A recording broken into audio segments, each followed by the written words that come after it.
Welcome to Penang World City. What a fantastic name. Penang World City. They're still working on it. Something has gone terribly wrong and it's a pretty sad sight. Just look at this dusty sign behind me.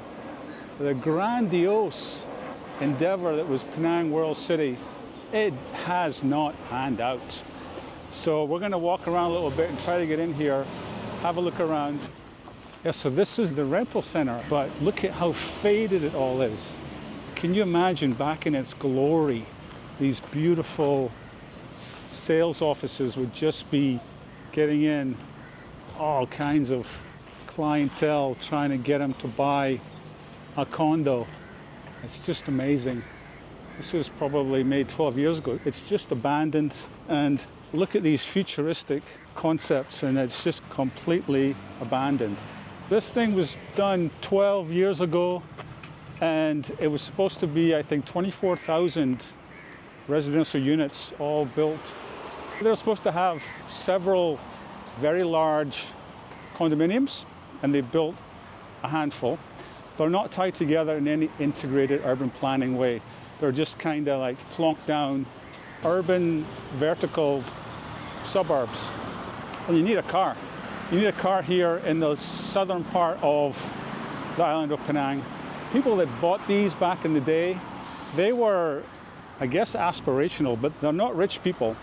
And I'm staying up there. This is the view that I get of that reclaimed land area. They just built 2 condo units right in front of it. So you're going to be boxed in, baby, boxed in. So I guess this is a public jetty that was going to be sort of an attraction, I guess. And you could park in here and go to the public jetty. And I believe this is also abandoned. So on the face of it, I would have loved to have lived right back across the street there and been able to walk out of my gated community, my Tropicana Bay residences, and took a stroll over here with a little Johnny and little Susie and just walked around this place. But it's a very sad sight. I mean, it really is. It makes me sad. This public jetty, it's not in use. And I think the plan was to have boats come off the back of this jetty and go take little tours around, maybe go up to the bridge there. It's all closed.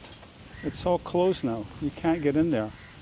But you can imagine that it would have been quite nice. Here's where they're still trying to reclaim land. It would have been nice, but it's just not happening. It's so disappointing. I mean, look at this. I mean, look at that's so faded. You don't even have anything left on the signboard. Oh my God. I found a beach. That's a big win. I was thinking this is all going to be just a dumping site, and it really isn't. I actually found a beach within 200 meters from my condo. This is shocking. Have a look at this. This is unbelievable. Yeah, so you could have come down to your own little beach too. So not only would you have the jetty, but you have a beach. And I didn't even know this was here, honestly. So this is the edge of the reclaimed land. I mean, who knew? Here we are. And this is one of the cheapest areas in town. And you can live here for a few $100s a month in one of these condos. And as with most beaches in Southeast Asia, only mad dogs and Englishmen and Scotsmen are on them, and I'm a glutton for punishment. So again, we're in the south of the island. This is Penang World City. It had grandiose ideas of itself. We're in the south end of Penang Island, very close to the world famous industrial zone that they have.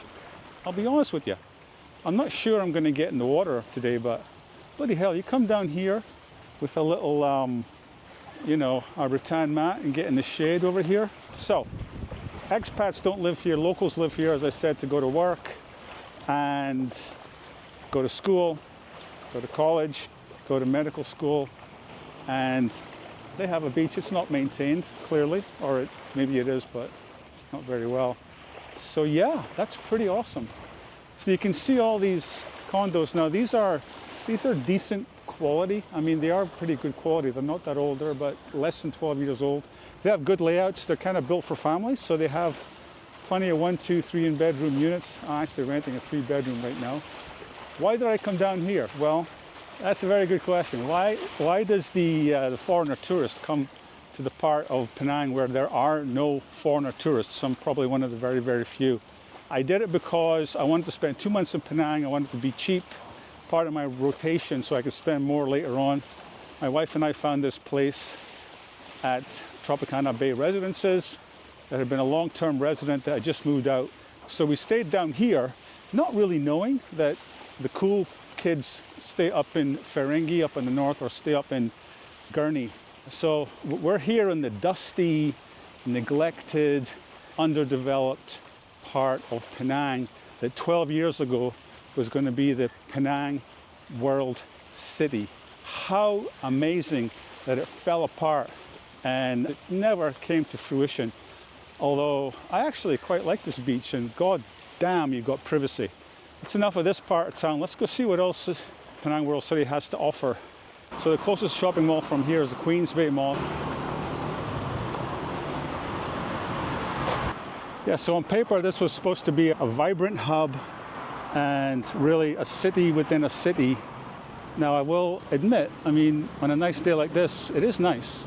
And if you stay in one of these, maybe you'll have actually direct access to maybe your own private beach. I don't really know. I'm going to try to walk down here, see what I find. I think the occupancy rate is like between 50 and 60%. So let's see what we find down here. This is quite nice, actually. I'm quite liking this. I'm not going to be too down on it, actually, because, again, I'm just 5 minutes away from my unit. They built it, and then they kind of just left it. They built it, and then they left it. And if something breaks, well, it's going to stay broken. But the great thing about it is it's shaded. So let's go down to the waterfront. Yeah, so even though the big construction, PwC, it kind of got stalled. It is stalled. But I think there's a certain charm to this very rough and ready, dusty, dirty little part of Penang. I didn't know this was down here. I had no idea. This is amazing. So this is the real deal. Maybe this is just fisherman's shelter. Looks like it's just purely fisherman's shelter, but this is what you get. But I can see the vision here quite easily. If this had become, maybe it will become actually fully developed. So let's keep going. Yeah, so I can smell the fish. So this is an active fishing area. Guys are doing their thing. Now, you know, obviously, when and if they finish Penang World City, these are all going to get cleared out and beautified, I would expect. So up ahead, this is when things change. This is when things change big time. And let me explain that to you. So when the big boys get involved, it's a game changer. So somebody at the Marriott organization has decided that they're not going to give up on this place, that they're going to make it happen. They're trying to go up market now. They're trying to build, I imagine this will be a different level. People are going for luxury, and they spend a lot of time indoors in Malaysia in general, but in Penang especially. You spend a lot of time indoors. So when you're at home with your family or just with your partner or by yourself, you want to feel very comfortable. And there's so much competition here that I'm just afraid that there's going to be oversupply. This is the construction area over here, behind me, behind these giant walls. So, yeah, let me show you this. So they're working on making the Queens Bay area to get to the next level so that people with money can actually do it. They're still doing the land reclamation, okay? I'm not allowed in here, but they're putting in reinforcements. They got to get the land ready. And look at those pilings they're putting in over there. Those are pilings, okay? Now they're very, very safe historically. Once you dredge the sea, then you got to compact it and you got to reinforce it, and then you got to put in those piles. I just got ushered out by the security guards, so I'm kind of walking a bit quickly. They do that, and based on my research, they know what they're doing. They're very well constructed, highly regulated. It's not a cowboy type construction setup that's just going hell-bent for leather to go as fast as they can. It's built on a business case that if you're an investor, you don't want your building falling down. Anyway, so that's that. So that, to me, is good news, because that's going to make this area more viable. So happy about that. If you come here right now, there's a lot of cons, okay? There's huge empty parcels of land that are going to have to live adjacent to. Here's the airplane, look. See it? Did I miss it? Yeah. That's how close you are to the airport. If you're planning to live in the south part of Penang Island, you're going to be adjacent to construction zones. I would say I would not be buying these plans based on plans, you know, because God knows what's going to happen if they have another economic slump and the money dries up. You might have a second round of abandoned properties. And this particular one, it's the next phase of Queen's waterfront. So Queen's waterfront's been here a while. So it's quite, I think it's got 3 blocks. They keep building them out. But this one is walkable to the shopping mall. So the shopping mall is directly in front of me, Queens Bay Shopping Mall. So you can walk up there and get there probably in about 15 minutes, maybe 10 minutes. Okay? The big caveat here is this is absolutely no Airbnb, homestays, whatever you want to call it. They are not having it. They are not having it. They are not doing it. And I think that's a great decision.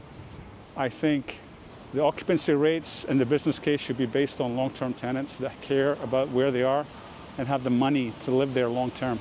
They at least have a public waterfront. That really is a game changer for people, and it's incredibly important. So this is different vibe, a little higher end, although I do like this, to be honest with you. But let me just take you around the corner here and see how the view is. Huh.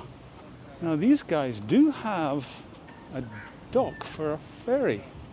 Now that is interesting. Things are moving. I think things are going to get better on the southern part of Penang Island. Big picture, I think reclaimed land can succeed, and people are doing it in Malaysia.